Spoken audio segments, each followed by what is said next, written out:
who somehow secured for himself the post of ducal headsman in Beauclair, went about his work with an exceptional penchant. They say he chopped off more heads than there are grapevines in the ducal vineyards.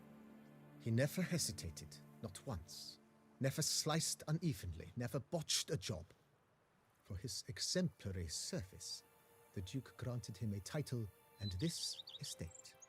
Monsieur Beaulius, on the other hand, was an engineer in his younger years.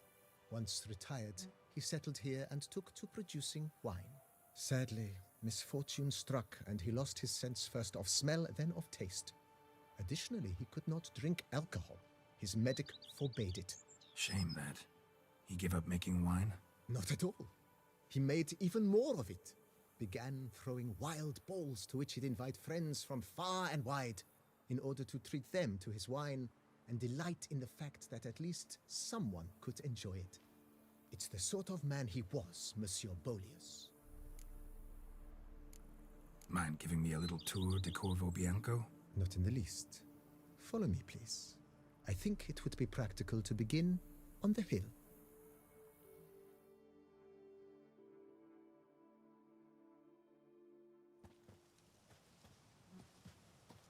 Behold, sir, your estate in all its splendor. Pretty vast.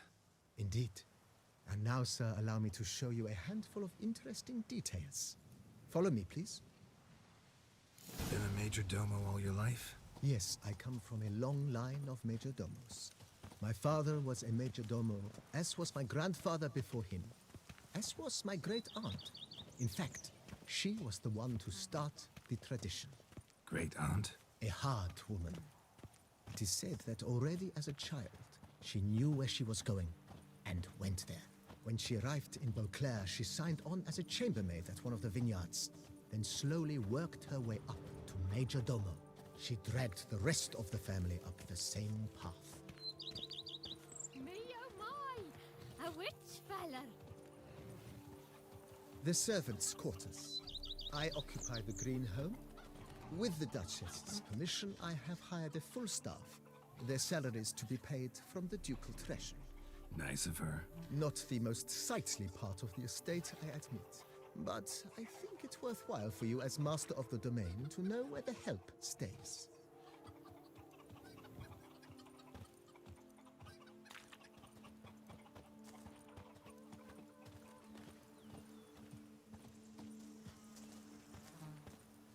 Baron Rossel ordered the vines in this part of the estate uprooted and olive groves planted in their place. They look beautiful, especially come spring. Don't look at all bad now, either.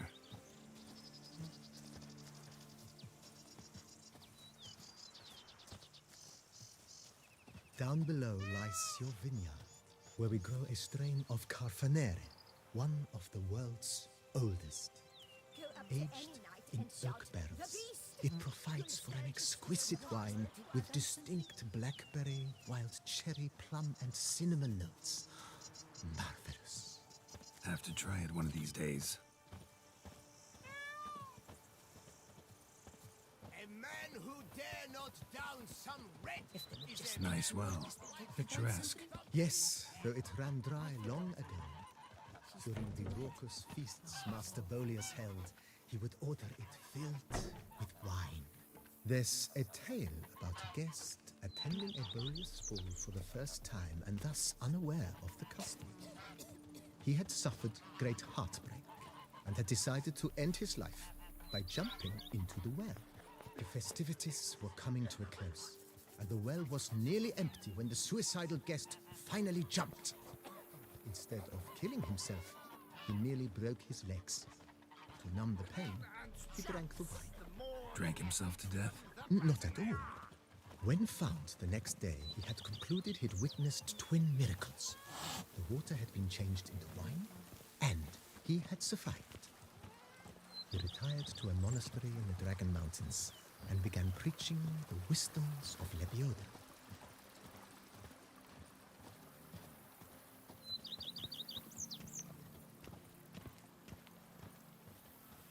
Monsieur Beaulius's wife Nina kept a garden here. extremely lovely place it was. Bit neglected now. I agree. Yet nothing stands in the way of restoring it to its former glory, and once again planting it with herbs and other vegetation.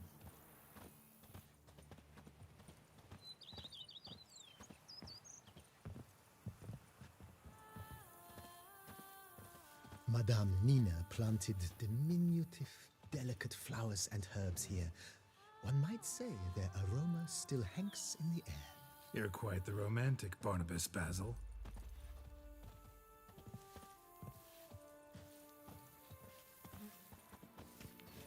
Women and chaps. The more you beat them, the better they are.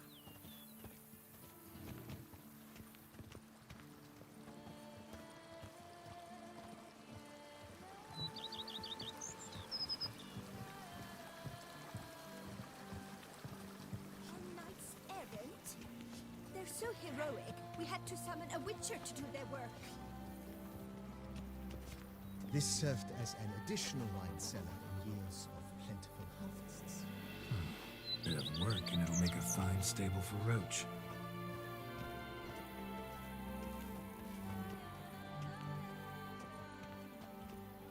Never ever trust a woman, remember that? The cellars, voila. During Monsieur Bolis's time, wine was kept here, but Baron Rossel used it to store olive oil as well. I took the liberty of cleaning up the mess, which... I made while fighting the Bruxa. Thanks, Barnabas Basil. Appreciate it.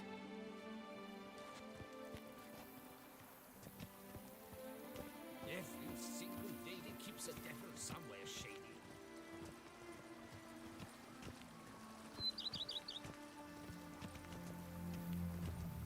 As you can see, the facade is, how to put it, slightly stained. But one cannot deny it, a certain subtle southern charm. True, though it could use a bit of subtle paint.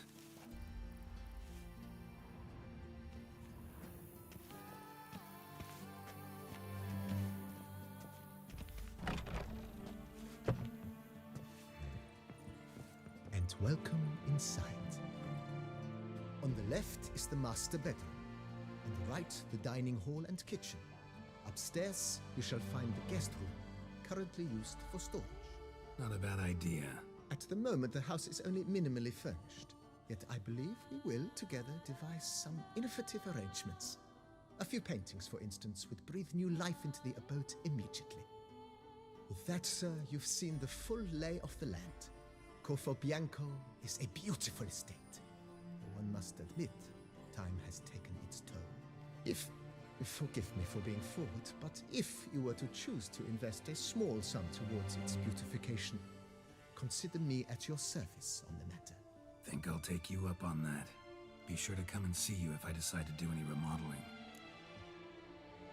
Mentioned the place could stand to be spruced up. Almost decidedly, sir.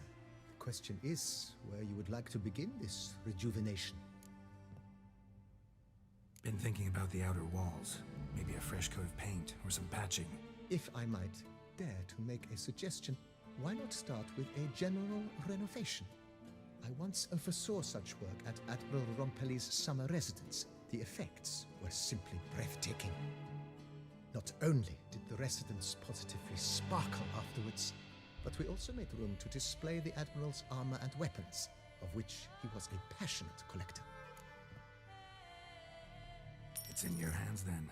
Make the place shine. I shall get to work immediately. Within a day's passing, I shall have sent for the crew which rebuffed the Admiral's residence. They are the finest specialists around. Highly skilled at what they do, it shall not take them too long, I wager. 2 days after they begin, your eyes will behold your residence in its refurbished, rejuvenated, beautified state. Is there anything else you require, sir? Got these spacious grounds. But maybe it's time to make them more... useful. Oh, yes, we certainly should. The way I see things, given your trade, sir, you would be wise to put in a grindstone and an armorer's table. A good way to start things off, don't you think?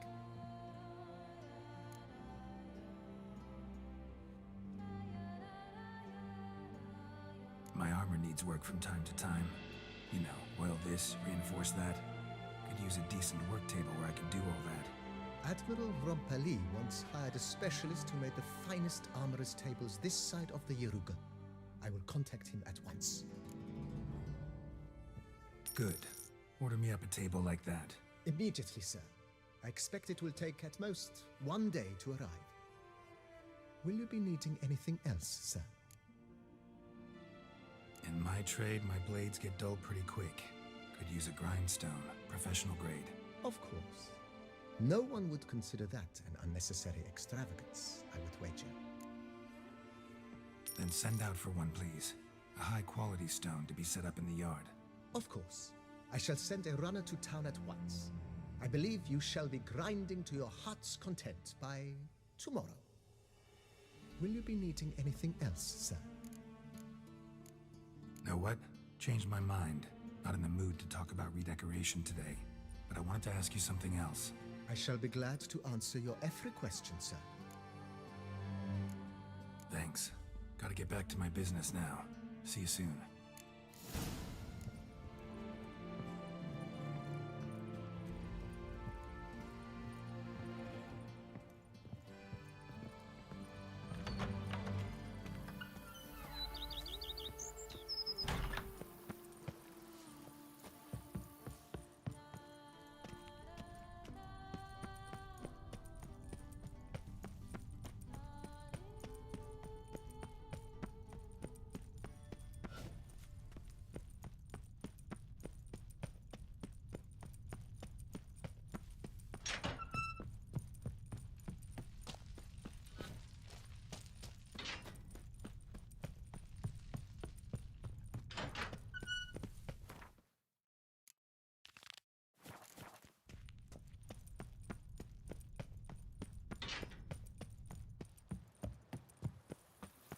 I've scissored my fingers into shreds.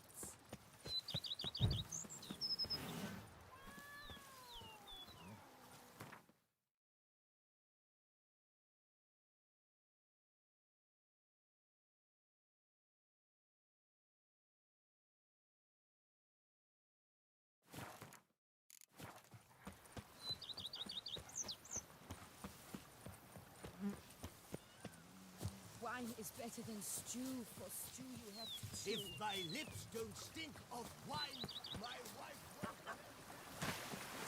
May a river of lustro run through Coronata.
Giddy up.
Show me what you got.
I'm walking on water.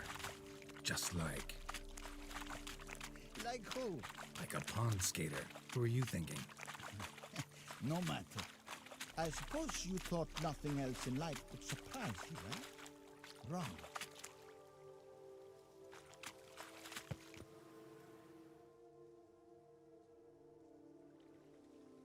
Hey, happen to know how the hell I can walk on that water? Naturally, I know. Since time immemorial have I dwelt in solitude on this shore, and I can testify to the extraordinary nature of the lake. What's so extraordinary about it? I mean, besides the fact that you can walk on its surface. A sword, most wondrous, lies in its depths. I watch over it.